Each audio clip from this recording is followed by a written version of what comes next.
A Kshatriya or a rich man is sometimes visited by persons who are in need of money. When they are asked for a donation, it is the duty of the possessor of wealth to give in charity in consideration of the person, place, and time. If a Kshatriya or a rich man fails to comply with this obligation, he must be very sorry for this discrepancy. Similarly, one should not fail to keep his promise to give in charity. These discrepancies are sometimes causes of despondency, and thus failing a person becomes subjected to criticism, which might also be the cause of Arjuna's plight.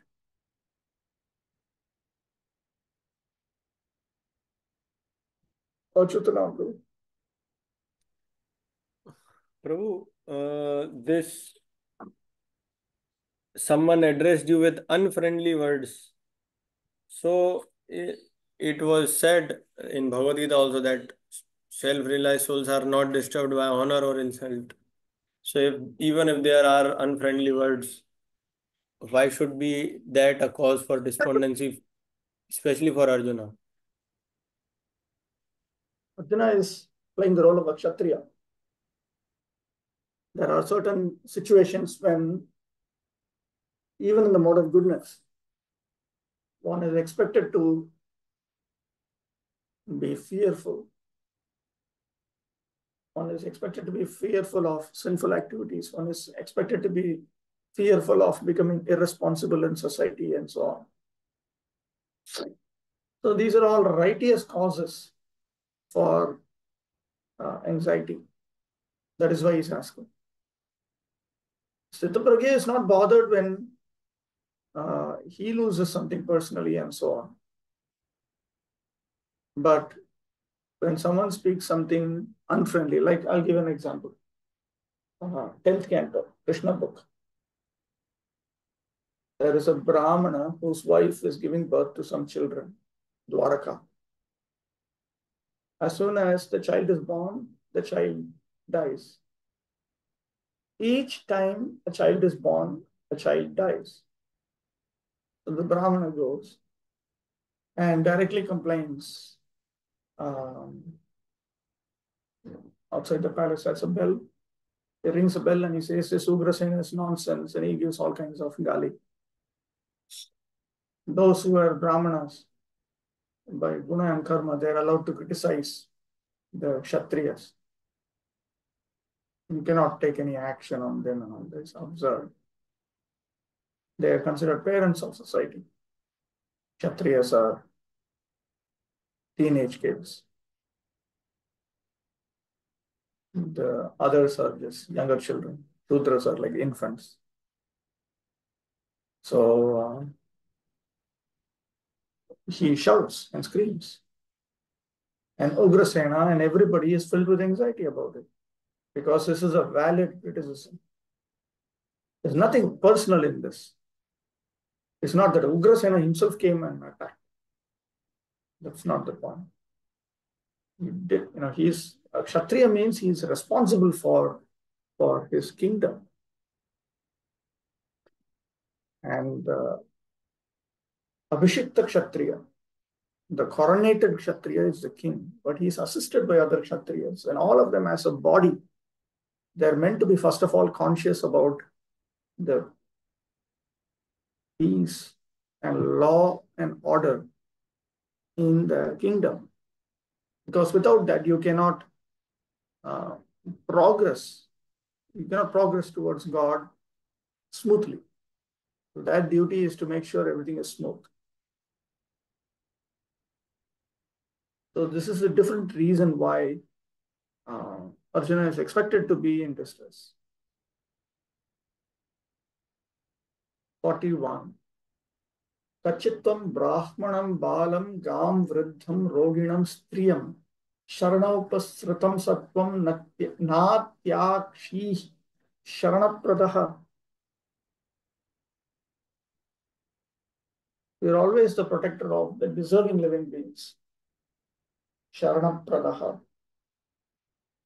One who grants deserving protection, such as Brahmanas, children, cows, women, old men, and the diseased. Could you not give them protection when they approached you for shelter?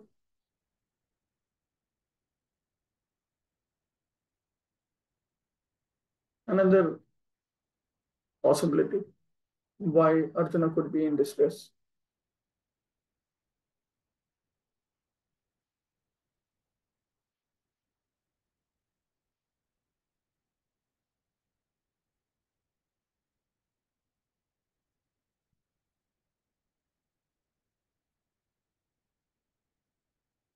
The Brahmanas, who are always engaged in researching knowledge for the society's welfare work, both materially and spiritually, deserve the protection of the king in all respects.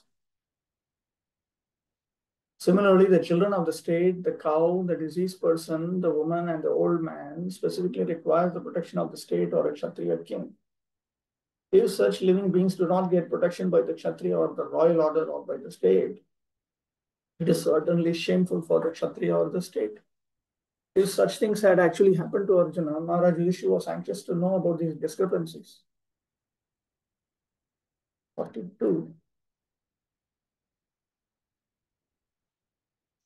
Kachitvam nagamo gamyam va satkratam striyam parajito vath bhavan nautamai nasamai pati. Have you contacted a woman of impeachable character, or have you not properly treated a deserving woman, or have you been defeated on the way by someone who is inferior or equal to you?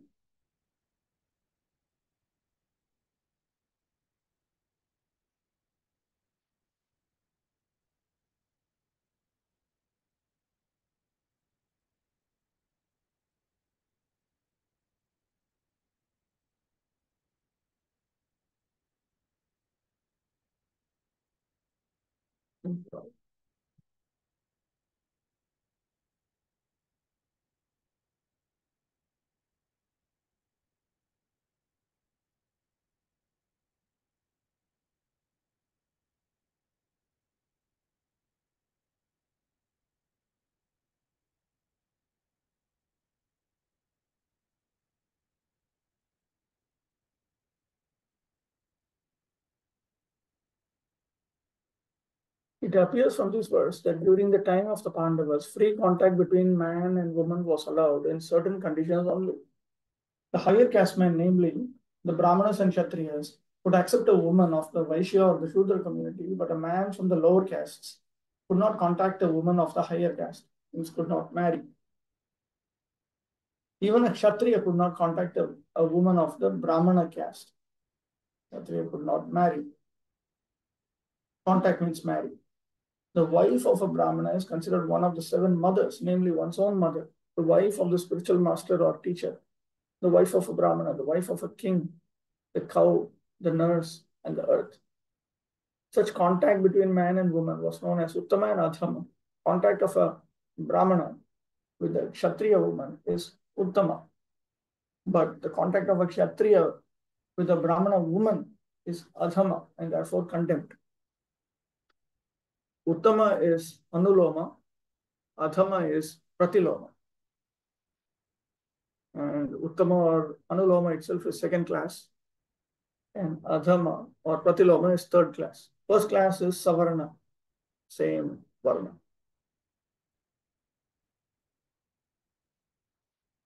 A woman approaching a man for contact should never be refused. Contact means marriage. But at the same time, the discretion as above mentioned may also be considered. Bhima was approached by Hidimbi from a community lower than the Shudras. And Yayati refused to marry the daughter of Shukracharya because of Shukracharya's being a Brahmana. Vyasadeva, a Brahmana, was called to beget Pandu and Dhritarashtra. Satyavati belonged to a family of fishermen, but Parashara, a great Brahmana, begot in her Vyasadeva. So there are so many examples of contacts with women, but in all cases, the contacts were not abominable, nor were the results of such contacts bad.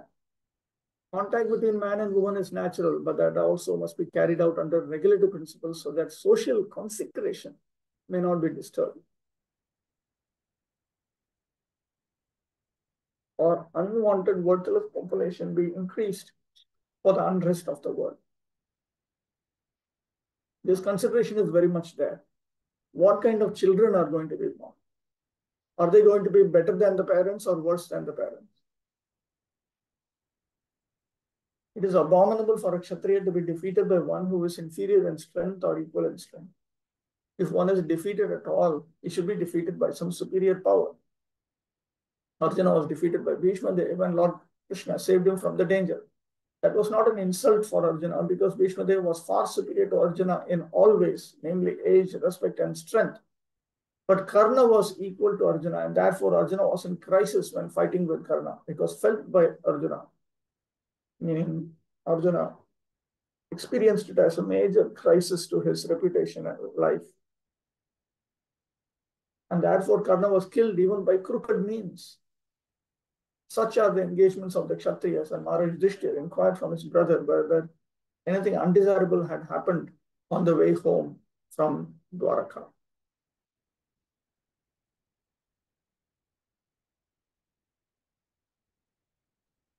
How should we deal with Mother Earth?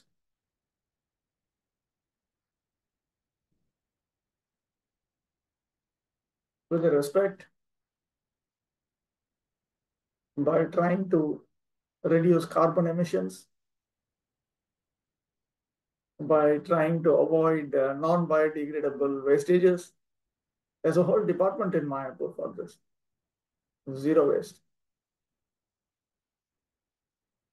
These are all good examples of environmentalism. We should also have lots of trees. I'm a fan of afforestation. I would like to see more and more trees in Mayapur. That should definitely be at least 10, probably 20 times more trees than the buildings that we have. And people can breathe, good for the earth. Like there are so many things. There's also one complaint by Prithvi Devi. Comes in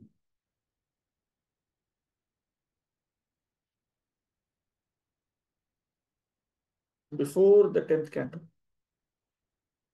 where she says, I can tolerate anything. Actually, Prithvi or Earth is considered the emblem of tolerance. I can tolerate anything, but I cannot tolerate a person who speaks untruth. So if we avoid speaking untruth, that's a great service to Mother Earth. Never speak untruth means like Bhakti-vaibhava Thakur. Never spoke untruth, that's all. Not in the service of Chaitanya Mahaprabhu, not in the service of Maya, whatever. Don't speak untruth, don't speak untruth, that's all. Jiva Goswami was also like that. It is said Jiva Goswami was so truthful that even in his dream he never spoke untruth. Swapnepya anrutam noktavan. 43. Apisvit paryabhutas. What is this?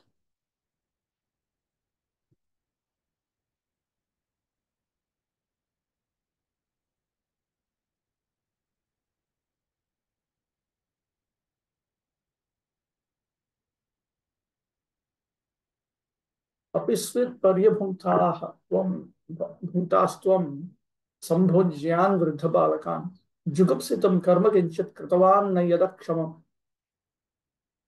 Have you not taken care of old men and boys who deserve to dine with you? Have you left them and taken your meals alone? Have you committed some unpardonable mistake which is considered to be abominable?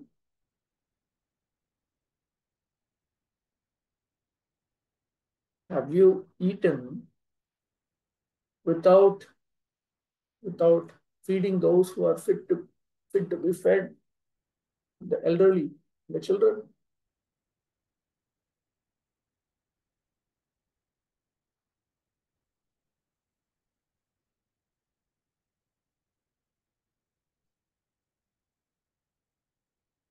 It is the duty of a householder to feed, first of all, the children, the old members of the family, the brahmanas, and the invalids. Besides that, an ideal householder is required to call for any unknown hungry man to come and dine before he himself goes to take his meals. He is required to call for such a hungry man thrice on the road. The neglect of this prescribed duty of a householder, especially in the matter of the old men and children, is unpardonable. This is how it is meant to be. Not that you create a whole culture of restaurants and sell food, which might be there. I mean, it's not. But it's just a low-class arrangement. The high class arrangement is if you have an uninvited guest, a dharmic uninvited guest, then you are supposed to feed that person. What to speak of all these other persons in this category? Children, old members of the family, the brahmanas, and the invalids. Also, pregnant women are meant to be fed first. Household life, as presented in Vedic Dharma, is very dignified.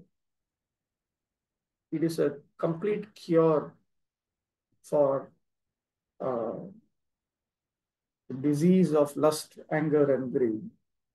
It has to be executed together in a particular manner.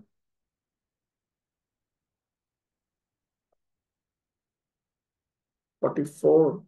Kachit preshthamenatha. No. Kachit preshthattamenath hridayenatva bandhuna. Shunyasmi rahito nityam manyase ten yatha naruk.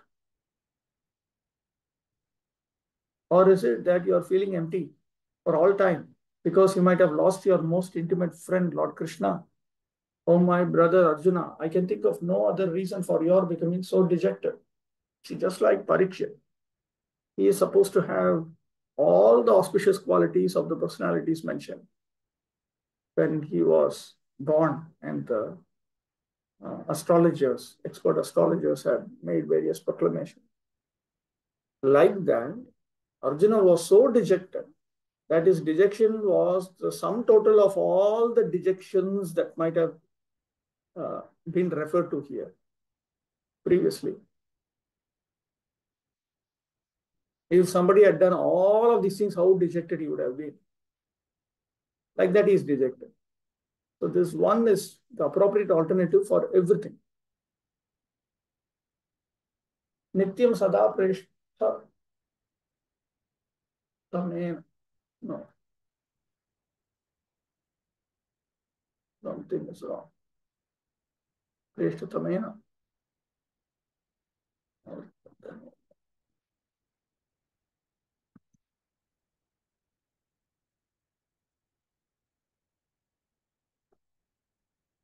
I think that you are devoid of your dear friend Shri Krishna, the most confidential friend.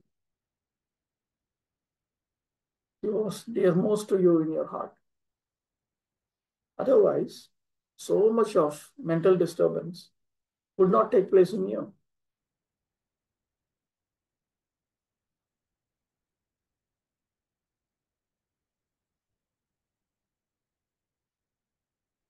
In the previous causes of disturbances, they would not have taken place in you. But this one could have taken place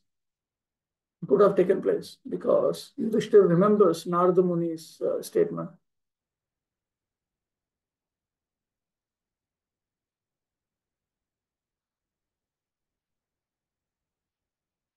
The implication is, yes, this is the real reason.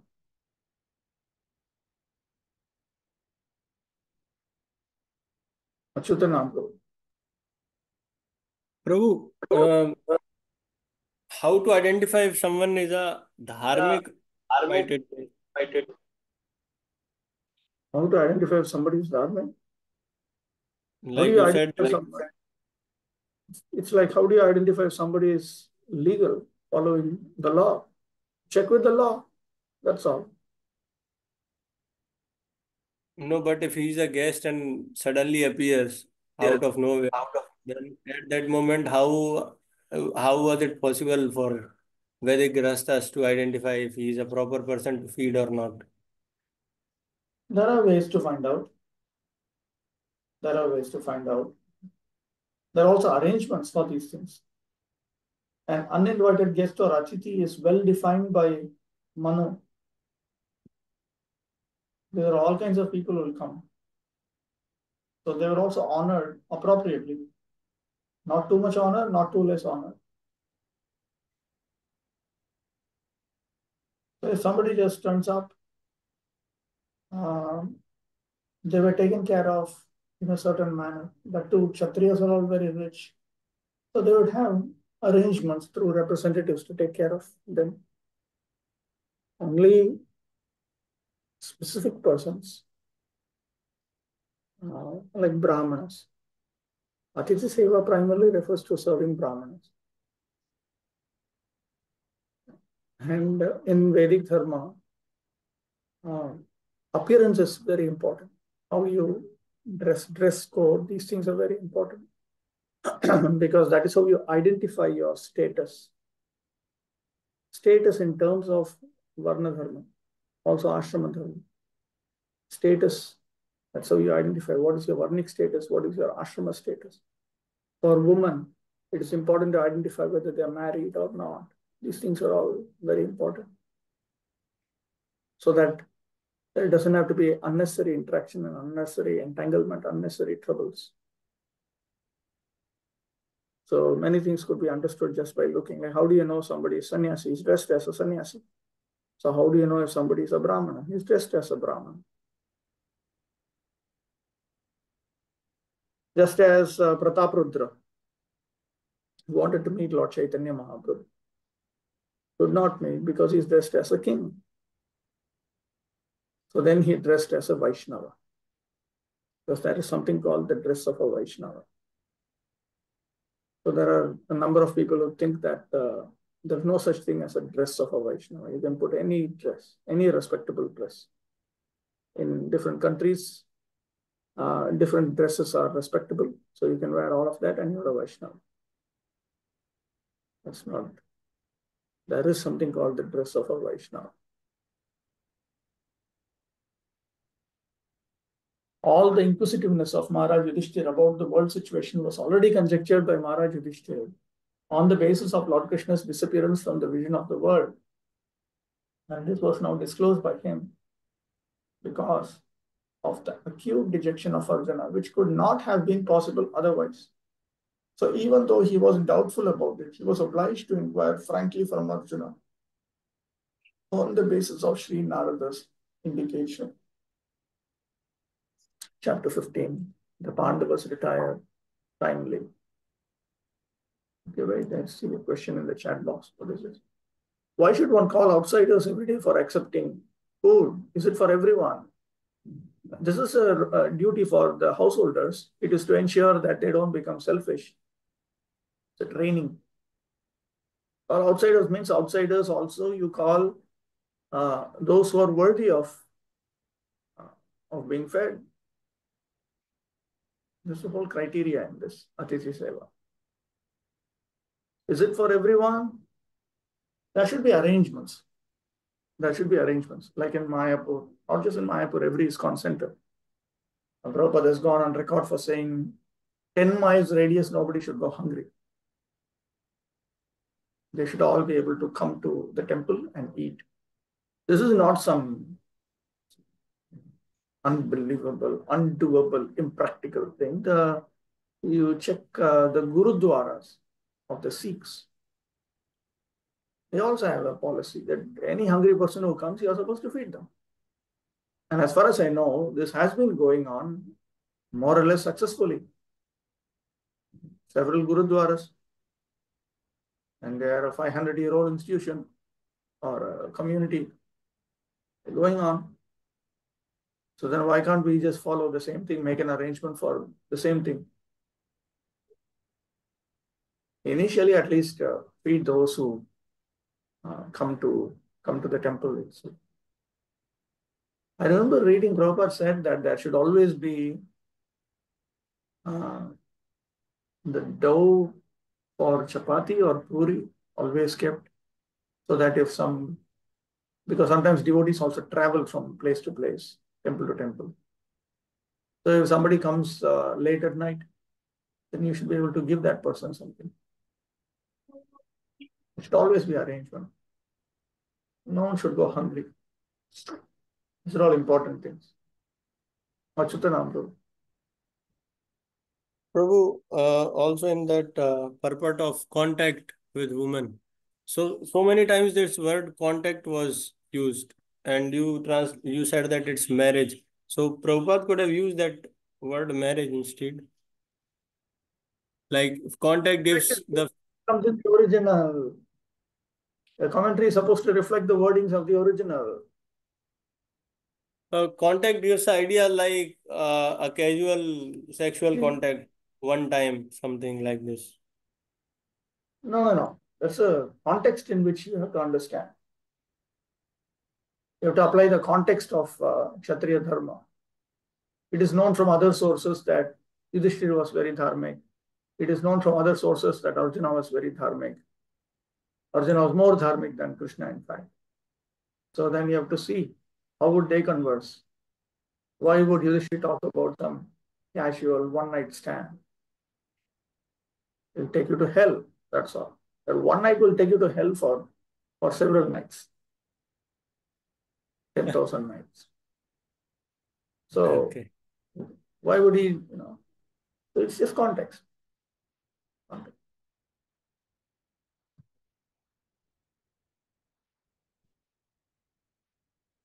Chapter 15, the Pandavas retired timely.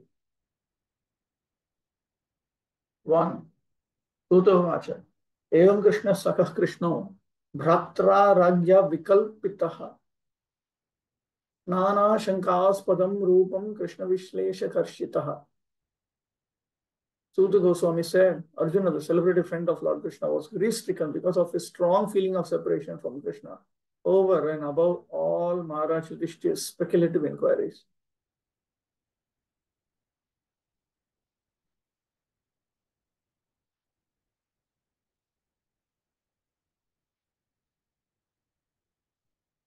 Kalipravesham alakshya dhuramnyasya parikshiti aruroha nripaswargam iti panchad dashebravit.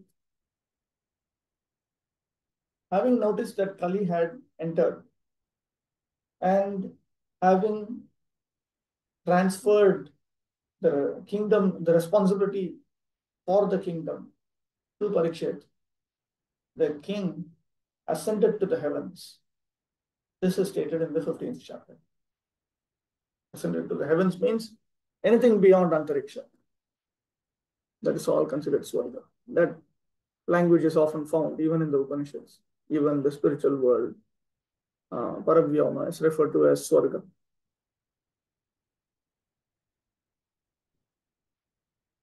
Avikalpita iti chedaha. That's very interesting.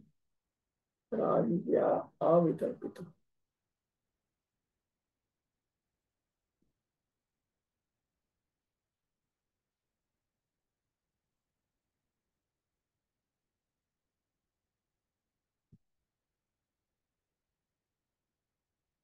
श्रुत्वा नृपः विलापं धनञ्जयस्याथ कलिः प्रवेशम् आलक्ष्य राज्ये शविशिच्य पत्रं विरज्य भीमाद्युतः प्रतस्थे. So Yudhishthira left along with Bhima and others.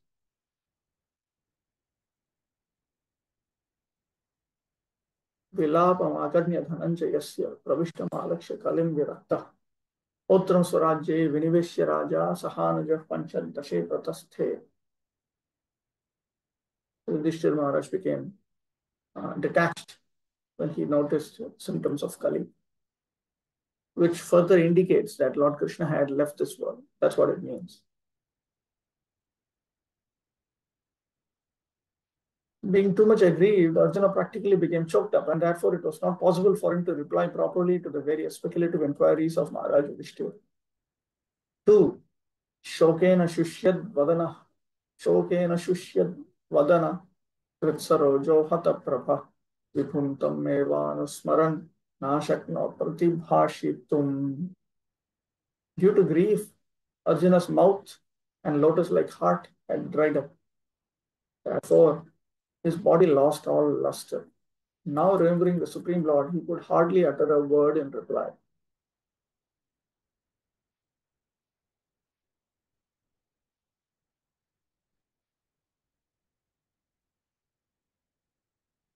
Three.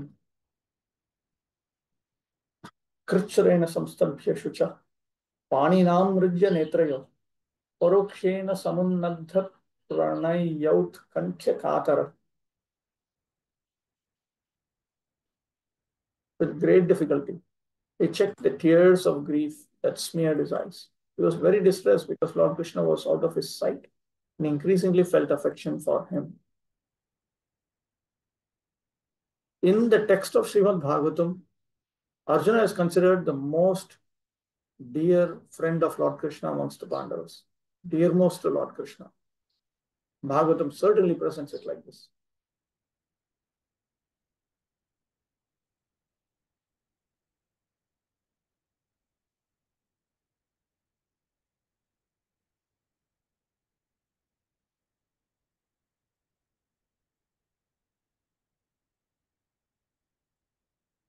Or Sakhyam Maitrim Sauhridam just Arathya Samsmaran Nripam Agrajam Bhashpal Gadgadaya Gira. Remembering Lord Krishna and his well-wishes, benefactions, intimate family relations, and his chariot driving, Arjuna, overwhelmed and breathing very heavily, began to speak.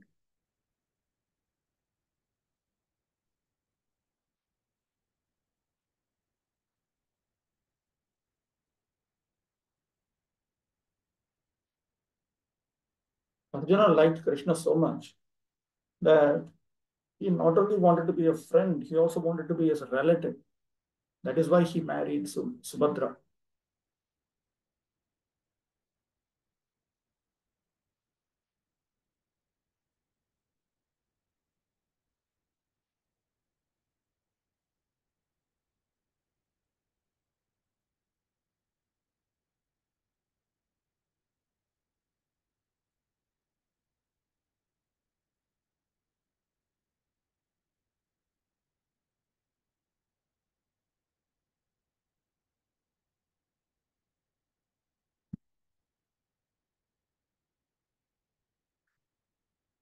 The Supreme Living Being is perfect in all relations with his pure devotee.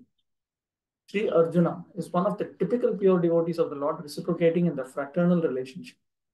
And the Lord's dealings with Arjuna are displays of friendship of the highest perfect order. He was not only a well-wisher of Arjuna, but actually a benefactor. And to make it still more perfect, the Lord tied him into a family relationship by arranging Subhadra's marriage with him. And above all, the Lord agreed to become a chariot driver of Arjuna in order to protect his friend from warfare risks. The Lord became actually happy when he established the Pandavas to rule over the world. Arjuna remembered all these one after another, and thus he became overwhelmed with such thoughts. 5. Arjuna Vacha. Vanchitoham Maharaj Harina Bandhurupina Yename Pahritam Tejo Deva Vismapanam Mahat. Arjuna said, O King, the Supreme Personality of Godhead Hari, who treated me exactly like an intimate friend, has left me alone. Thus my astounding power, which astonished even the demigods, is no longer with me.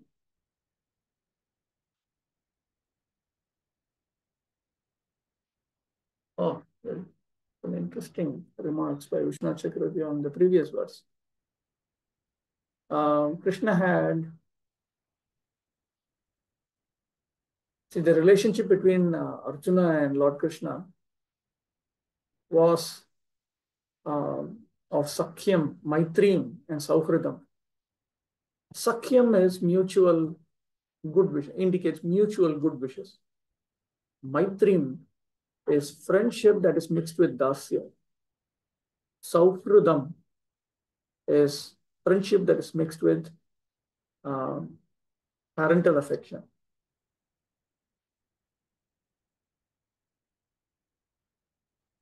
So in all of these ways, Arjuna was related to Lord Krishna.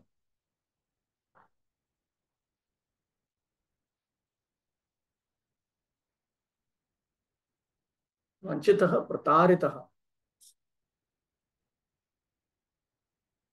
Baladev Vidyabhushan says that Arjuna felt that Krishna had cheated him because he left Arjuna and he disappeared along with the Yadavas. He did not take me, he only took the Yadavas. In the Bhagavad Gita 10.41, the Lord says, anyone specifically powerful and opulent in wealth, strength, beauty, knowledge, and all that is materially desirable is to be considered but a product of an insignificant portion of the complete whole of my energy. No one, therefore, can be independently powerful in any measure without being endowed by the Lord. When the Lord descends to the earth, along with his eternal, ever-liberated associates, he not only displays the divine energy possessed by himself, but also empowers his associate devotees with the required energy to execute his mission of incarnation. It is also stated in the Bhagavad Gita 4.5 that the Lord and his eternal associates descend to the earth many times, and that the Lord remembers all the different roles of incarnations, whereas the associates by his supreme will forget them. Similarly, the Lord takes away with him all his associates when he disappears from the earth. The power and energy which were bestowed upon Arjuna were required for fulfillment of the mission of the Lord. But when his mission was fulfilled, the emergency powers were withdrawn from Arjuna because the astounding powers of Arjuna, which were astonishing even to the denizens of heaven, were no longer required, and they were not meant for going back home, back to Godhead. They were not required means Krishna himself had disappeared. So this mission was over in this particular universe. And his mission in this particular universe was dealt with by him personally and through the Pandavas. So then whatever power he had given the Pandavas, since the mission was over, then they no longer require that power. So he took away those powers. Then in that case, then the Lord's associates naturally simply want to come back to him. And for coming back to him, then those powers are again not required.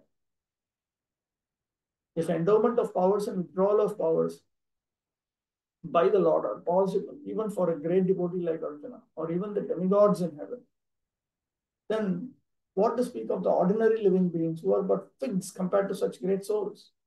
The lesson is therefore that no one should be puffed up for his powers borrowed from the Lord. The same man should rather feel obliged to the Lord for such benefactions. He must utilize such power for the service of the Lord. Such power can be withdrawn at any time by the Lord. So the best use of such power and opulence is to engage them in the service of the Lord. We cannot argue with Krishna that why did you take away the power with which I can serve you? He gives powers, he takes away powers. We are supposed to serve him with power or without power also. 6. Yasya kshanaviyogena loko hya priyadarshanaha ukthena rahito hyesha mritakah prachyate yatha. I have just lost him, whose separation for a moment would render all the universes unfavorable and void, like bodies without life.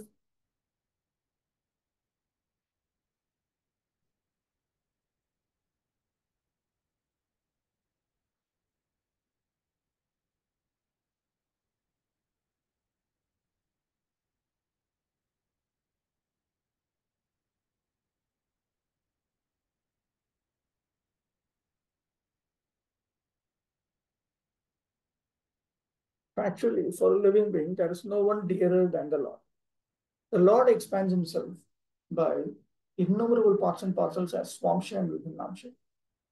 Paramatma is the Swamsha part of the Lord, whereas the Vibhinamsha parts are the living beings. The living being is the important factor in the material body. For without the living being, the material body has no value. Similarly, without Paramatma, the living being has no status quo. Similarly, Brahman or Paramatma has no locus standi without the Supreme Lord Krishna. This is thoroughly explained in the Bhagavad Gita. They're all interlinked with one another or interdependent factors. But in the ultimate issue, the Lord is a summum bonum and therefore the vital principle of everything. 7.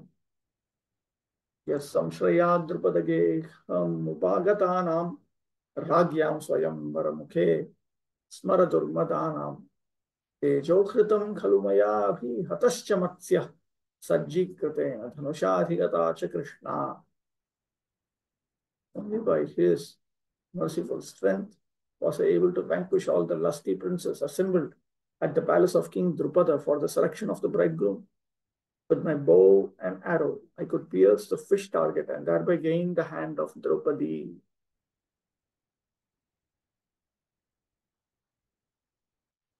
Shri Krishna upagaran anusmarati.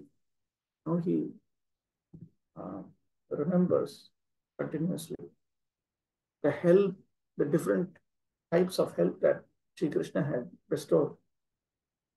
Yat samshrayat dashabhihi. From text 7 in 10 verses. There is something in the chat box. How can we serve the Lord without power? We can serve the Lord without being empowered by Him, just with the ordinary capacity that has been given, that He has given to us through our karma, without any special endowment.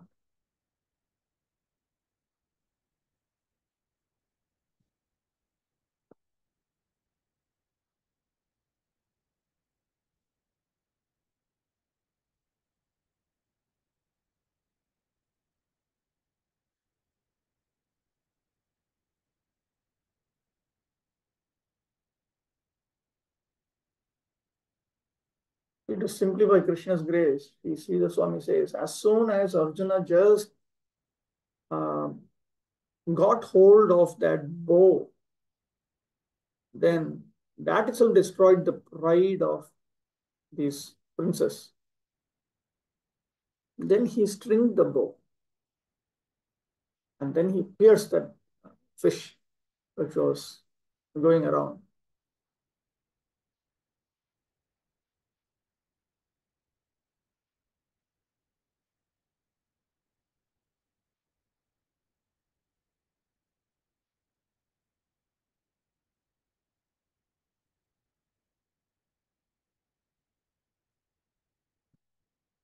Draupadi was the most beautiful daughter of King Drupada, and when she was a young girl, almost all the princes desired her hand.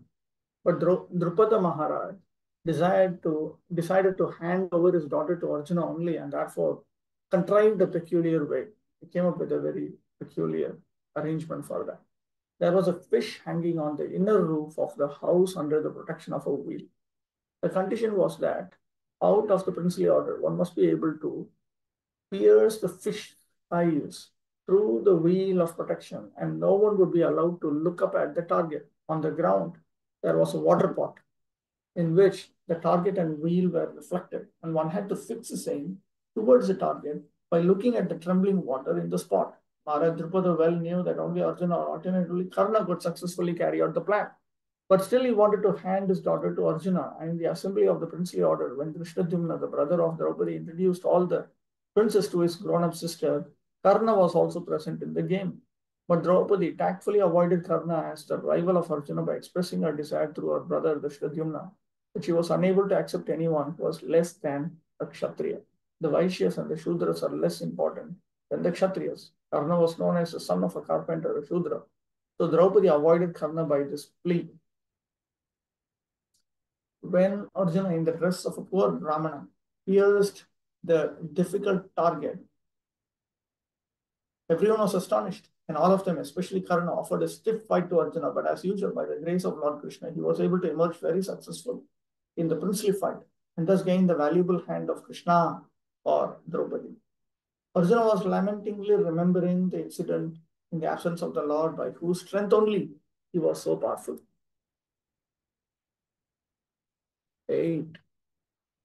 Yatsannidhavahanu khandavamagnayedam indram cha maraganam tarasa vijitya labdha sabha maya katadbhuta shilpama ya digbhyo haran nripatayo balimad te.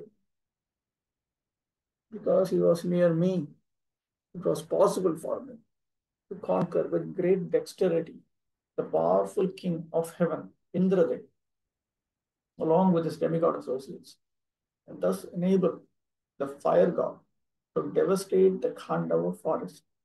And only by his grace was the demon named Maya saved from the blazing Khandava forest.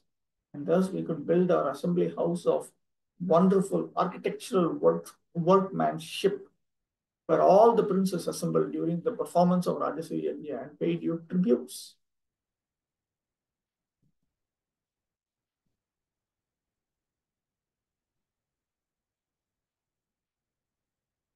Where is the word? Ooh, note of astonishment. Arjuna was filled with astonishment while even remembering this.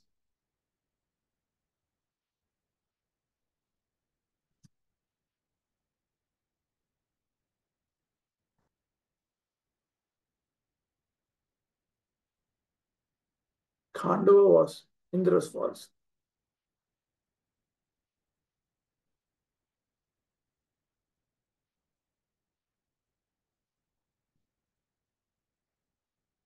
The demon Mayadana was an inhabitant of the forest, Khandava. And when the Khandava forest was set on fire, he asked protection from Arjuna. Arjuna saved his life, and as a result of this, the demon felt obliged. He reciprocated by building a wonderful assembly house for the Pandavas, which attracted the extraordinary attention of all state princes. They felt the supernatural power of the Pandavas, and thus, without grudge, all of them submitted and paid tributes to the emperor. The demons possess wonderful and supernatural powers to create material wonders, but they are always disturbing elements of the society. The modern demons are the harmful material scientists who create some material wonders or disturbance in the society. For example, the creation of nuclear weapons has caused some panic in human society. Maya was also materials like that, and he knew the art of creating such wonderful things. And yet, Lord Krishna wanted to kill him. When he was chased both by the fire and by the wheel of Lord Krishna, he intelligently took shelter of such a devotee as Arjuna, who saved him from the wrath of the fire of Lord Sri Krishna. Devotees are therefore more merciful than the Lord, and in devotional service, the mercy of a devotee is more valuable than the mercy of the Lord. Both the fire and the Lord ceased from chasing the demon as soon as both of them saw that the demon was even sheltered by such a devotee as Arjuna. This demon, feeling obliged to Arjuna, wanted to do him some service to show his gratefulness, but Arjuna declined to accept anything from him in exchange. Lord Shri Krishna, however, being pleased with Maya for his taking shelter of a devotee, asked him to render service unto King Yudhishthir by building a wonderful assembly house. The process is that by the grace of the devotee, the mercy of the Lord is obtained, and by the mercy of the Lord, a chance to serve the Lord's devotee is obtained. The club of Bhimasena was also a gift of Mayadanava. 9. Yatejasa nrupashirom hrimahan makar tham mariyon jastava gaja yutasatva virya tenahrita brahmatanath makaya bhupa yanmochitastadanayan balimadhvare te. Your respectable younger brother who possesses the strength of 10,000 elephants, killed by his grace Jarasandha, whose feet were worshipped by many kings. These kings had been brought for sacrifice in Jarasandha's Mahabhairava Yajna, but they were thus released. Later, they paid tribute to your majesty. Just a minute.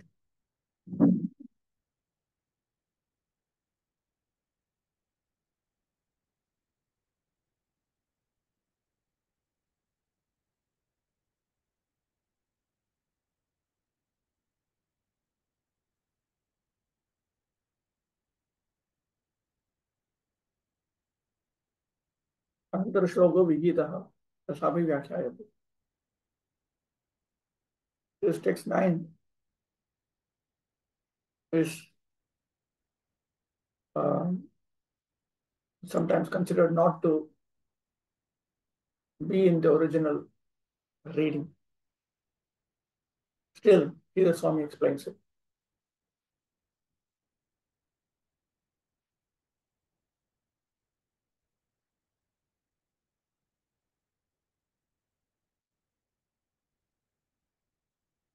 He killed Jarasandha. Bhima killed Jarasandha because without conquering over Jarasandha, it would have been inappropriate to execute the sacrifice of Rajasuya.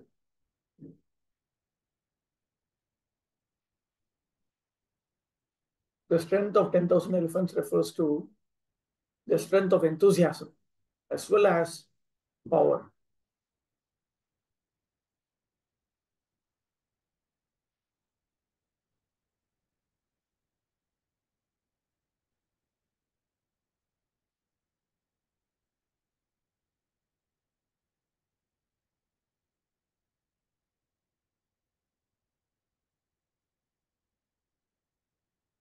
Jarasandha was a very powerful king of Magadha, and the history of his birth and activities is also very interesting. His father, King Brihadrata, was also a very prosperous and powerful king of Magadha, but he had no son, although he married two daughters of the king of Kashi. Being disappointed in not getting a son from either of the two queens, the king, along with his wives, left home to live in the forest for austerity. But in the forest, he was blessed by one great rishi to have a son. And he gave him one mango to be eaten by the queens. The queens did so and were very soon pregnant. The king was very happy to see the queens bearing children, but when the right time approached, the queens delivered one child in two parts, one part from each queen's womb. I think what they did is they cut the mango into two and they ate, something like that. The two parts were thrown in the forest where a great she demon used to live, and she was glad to have some delicate flesh and blood from the newborn child. Out of curiosity, she joined the two parts and the child became complete and regained life. The she demon was known as Jara, and being compassionate on the childless king, she went to the king and presented him with the nice child. This she demon also had some compassion, even though she was a cannibal. The king was very pleased with the she demon and wanted to reward her according to her desire. The she demon expressed her desire that the child be named after her, and thus the child was surnamed Jarasandha, or one who was joined by Jara, the she demon. In fact, this Jarasandha was born as one of the parts and parcels of the demon Viprachiti. The saint by whose benedictions the queens bore the child was called Chandakaushika, who foretold of the child before his father Brihadrata. Since Jarasandha possessed demoniac qualities from birth, naturally became a great devotee of Lord Shiva, who is a lord of all ghostly and demoniac men. Ravana was a great devotee of Lord Shiva, and so also was King Jarasandha. He used to sacrifice all arrested kings before Lord Mahabhairava, Shiva, and by his military power, he defeated many small kings and arrested them to butcher before Mahabhairava. There are many devotees of Lord Mahabhairava or Kala Bhairava in the province of Bihar, formerly called Magadha. Jarasandha was a relative of Kamsa, the maternal uncle of Krishna, and therefore, after Kamsa's death, King Jarasandha became a great enemy of Krishna, and there were many fights between Jarasandha and Krishna. Lord Krishna wanted to kill him, but he also wanted that those who served as military men for Jarasandha might not be killed. Therefore, a plan was adopted to kill him. Krishna, Bhima, and Arjuna together went to Jarasandha in the dress of poor Brahmanas and begged charity from King Jarasandha. Jarasandha never refused charity to any Brahmana, and he performed many sacrifices also. Yet he was not on par with devotional service. Lord Krishna, Bhima, and Arjuna asked Jarasandha for the facility of fighting him, and it was settled that Jarasandha would fight with Bhima only. So all of them were both guests and combatants of Jarasandha, and Bhima and Jarasandha fought every day for several days. Bhima became disappointed that he could not kill Jarasandha, but Krishna gave Bhima hints about Jarasandha's being joined together as an infant, and thus Bhima bisected him again and so killed him. All the kings were detained in the concentration camp to be killed before Mahabhairava were thus released by Bhima. Feeling thus obliged to the Pandavas, they paid tribute to King Yudhishthira.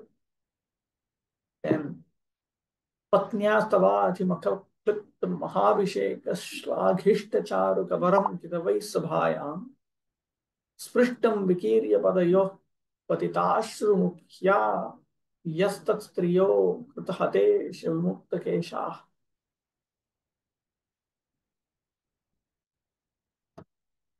Wait, there's a question in the chat box. Here Arjuna is targeting fish as a kshatriya. This killing of fishes is not a sinful act. As far as I remember, it was a mechanical fish. It's not a real fish.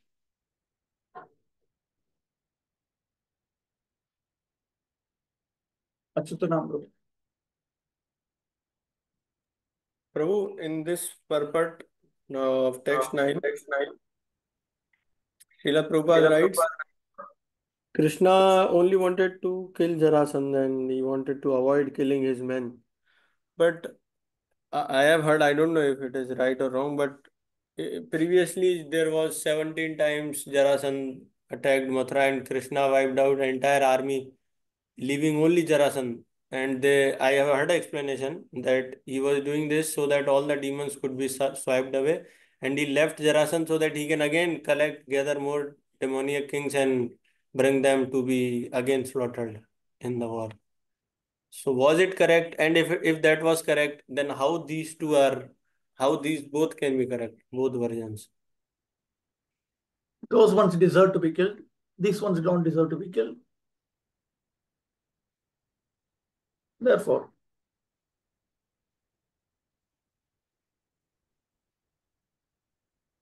Okay. it was he only who loosened the hair of all the wives of the miscreants, who dared open the cluster of your queen's hair, which had been nicely dressed and sanctified for the great Rajasuya sacrificial ceremony. At that time, she fell down at the feet of Lord Krishna with tears in her eyes.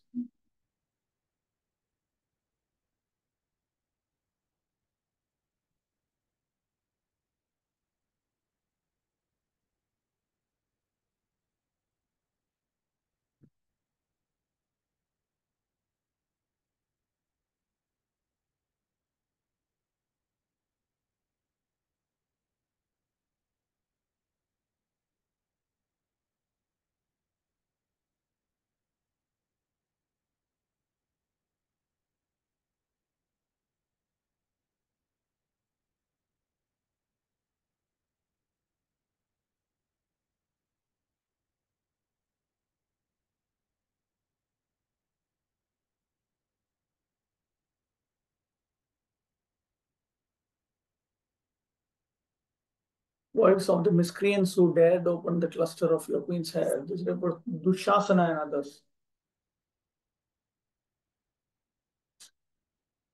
Uh, it was he only who loosened the hairs of all the wives of the miscreants. After those miscreants were killed in the battle, their wives had become widows. So at that time, they had to loosen their hair. These are all part of the Vedic systems.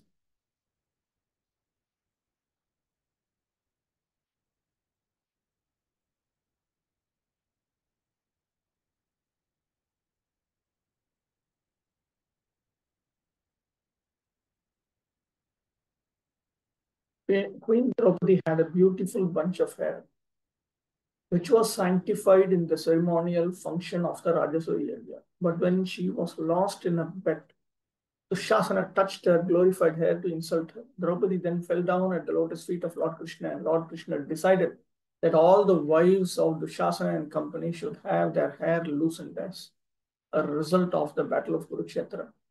Thus, after the battle of Kurukshetra, after all the sons and grandsons of the Dhritarashtra died in battle, all the wives of the family were obliged to loosen their hair as widows.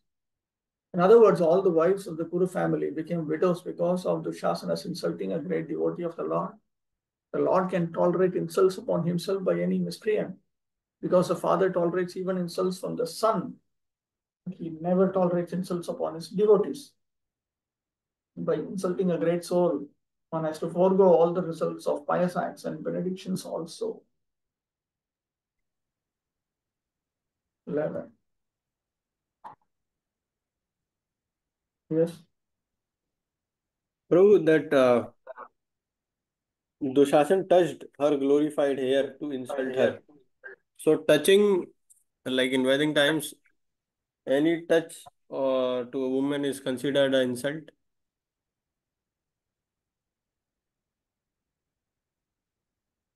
If one is not a husband, on what authority can one touch another married woman?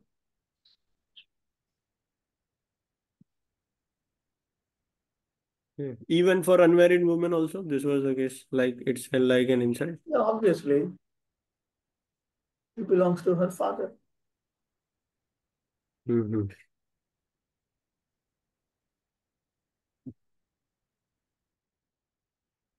11. Yo no जुगोपवन एत्य दुरंत कृच्छ्रदुर्वाससोरिरचितान् अयुताग्रभूम्यः शाखान् शिष्टमुपयुज्य यतस्त्रिलोकीं तृप्तामंस्तसलिले विनिमग्न संख. During our exile, Durvasa Muni, who eats with his 10,000 disciples, put us in dangerous trouble because of an intrigue by our enemies. At that time, he, Lord Krishna, simply by accepting the remnants of food, saved us. By his accepting food, thus, the assembly of Munis, while bathing in the river, felt sumptuously fed, and all the three worlds were also satisfied.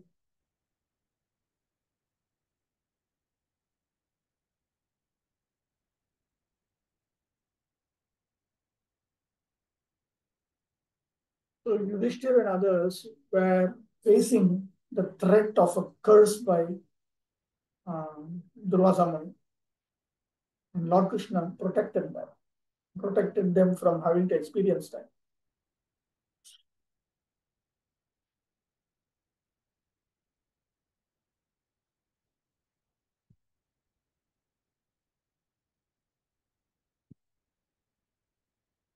Evam hi Bharate Katha. Here are the details from Mahabharata, the history from Bharata. Kadachit Durvasa Duryodhanena Atithyam Kritam. At some point, Duryodhana was hospitable to Durvasa because Durvasa became a guest, uninvited guest, Atithi. Tena cha Paritushtena Varam Vrinishva Ityukte. And when Durvasa became satisfied with Duryodhana, he told him, okay, ask for some boon, benediction. Durvasasa Shapat Pandava Nashyeyo Riti Manasi Vidhaya Duryodhana Uttam. Then Duryodhana thought, by the curse of Durvasa, the Pandavas would perish. So therefore, he said, Yudhishthiro Smat Kula Mukhyaha. Yudhishthir is the chief of our family. Atastasyapi bhavata evameva shishyayuta sahitena atithina bhavitavyam. Therefore, like this, along with all your thousands of ayutas, more than that, ayuta is what? 10,000. Along with your 10,000 disciples, you must become a guest of Yudhishthira also. Into Draupadi yatha ksudha nasire tatha tasyam tavatyam tadgriham gantavyam. But you should do so before Draupadi's hunger is satisfied. In other words, you should go before Draupadi eats. So you should go to that place. Tatascha tathaiva durvasasi prapte. So when Durvasa went to meet Yudhishthira, परमादरेण युधिष्ठिरेण मध्याह्निकं कृत्वा आगम्यताम् इति विज्ञापितः मुनिसङ्घः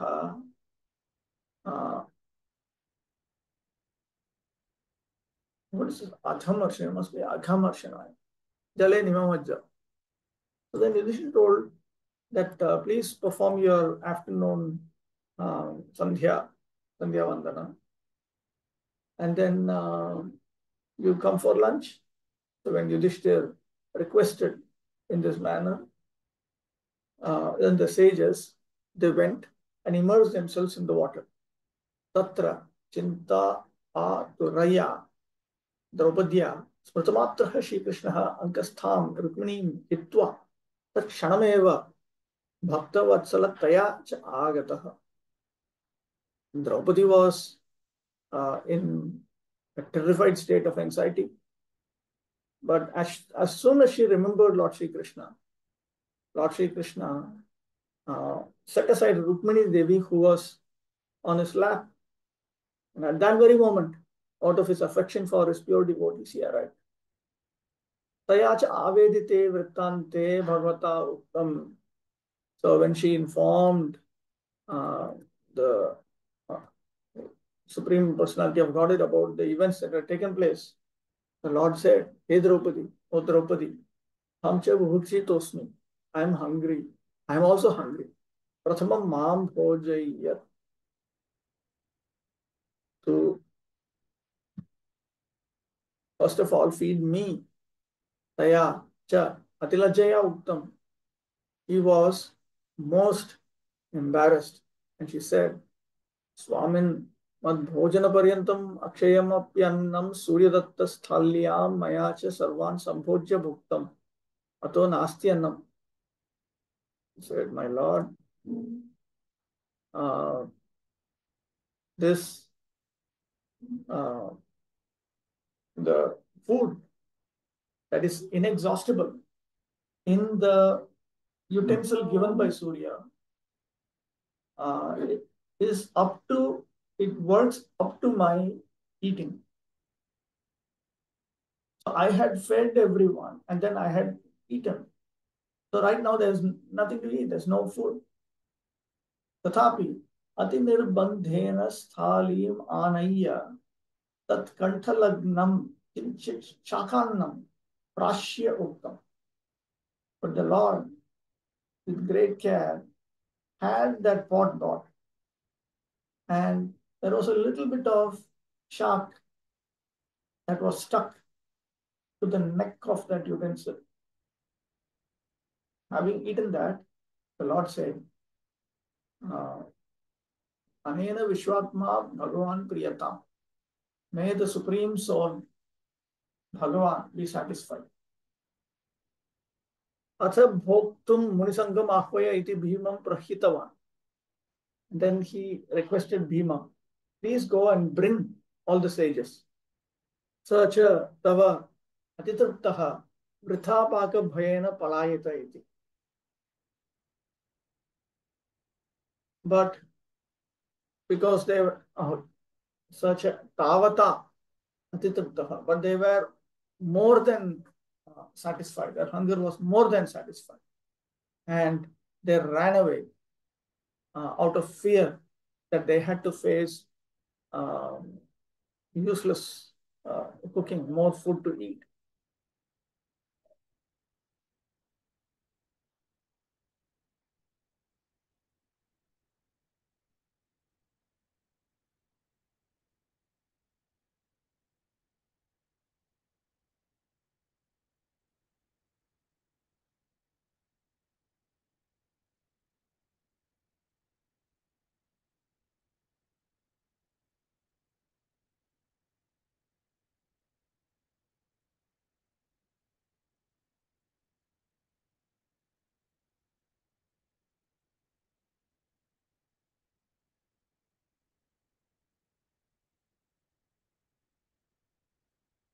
Tomorrow I'm supposed to deal with this purport. I'll stop with this now. Vanshakilpadarubhyascha kripasankribhyevacha patitanam pavanebhyo Vaishnavebhyo namo namaha. A question in the chat. Okay, question in the chat box. No, there is something. What is this? All the three words became satisfied. When Krishna is satisfied and he desires that everyone should be satisfied, then everyone becomes satisfied. That's all.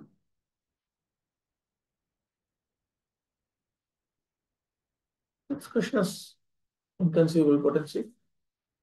He just presses a button and says that you should not be hungry, means you should not be hungry. That's all. You won't be hungry. Parikshit was not hungry when he was hearing Bhagavatam for 7 days. So like that. Achyutanam Prabhu. Prabhu, I have question from previous chapter, like 13th chapter, where Viduruji was instructing Dhritarashtra to leave, and then there was system in Varnashram. At certain age, they will leave home. So it never came in their minds that if I am leaving home in such an old age, who will take care of me medically, and what about my health? I need warm water in forest. Where is that? So they were not concerned with all these details. They simply left home. Like it's like committing suicide. Like we are inducing them, or leave everything, all medicines, and just go to Okay, I forest. will Like request Dharmatma Nimai Prabhu to answer this question. You should answer. You should answer.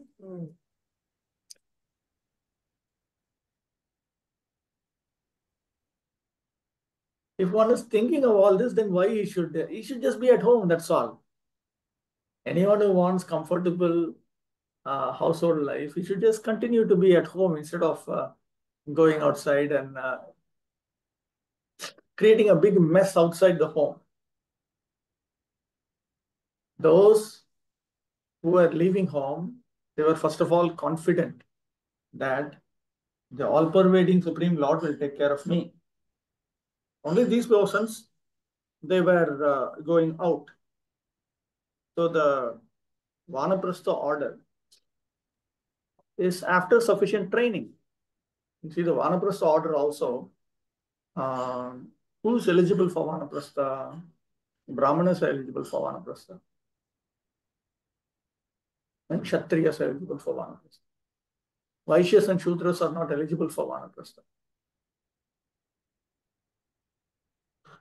So when one becomes a Kshatriya or a Brahmana by guna and karma, then he develops enough courage to move forward. Brahmacharya is open to Brahmanas, Kshatriyas, and Vaishyas. Sannyas is open to Brahmanas only. Brahmana can be Brahmachari, Grahastha, Vanaprastha, Sannyasi. A Kshatriya can be Brahmachari, Grahastha, Vanaprastha. A Vaishya can be Brahmachari and Grahastha.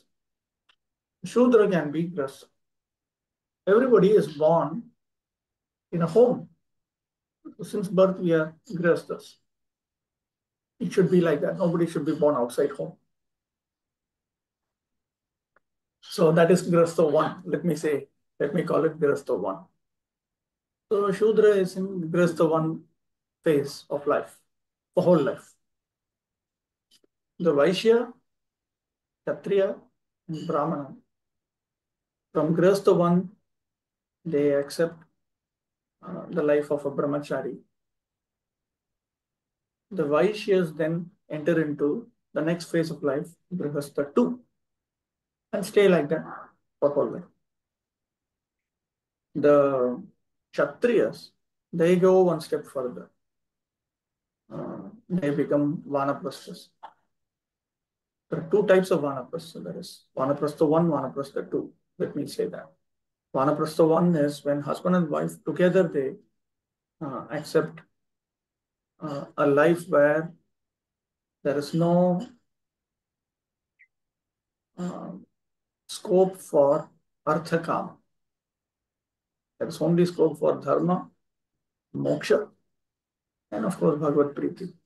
That's all. Then the second stage of Vanaprastha 2, is when the person is alone. He sends his wife back to her caretakers. Then there is something else called sannyas. A sannyasi is capable of even teaching others.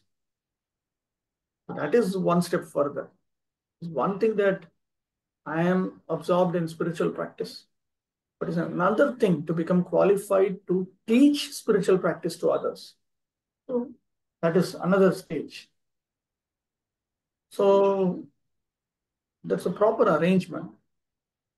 See, Vanaprastha is only for those who have already taken up Brahmacharya. If you have not taken up Brahmacharya, you will not be capable of accepting and fulfilling the regulations of Vanaprastha life.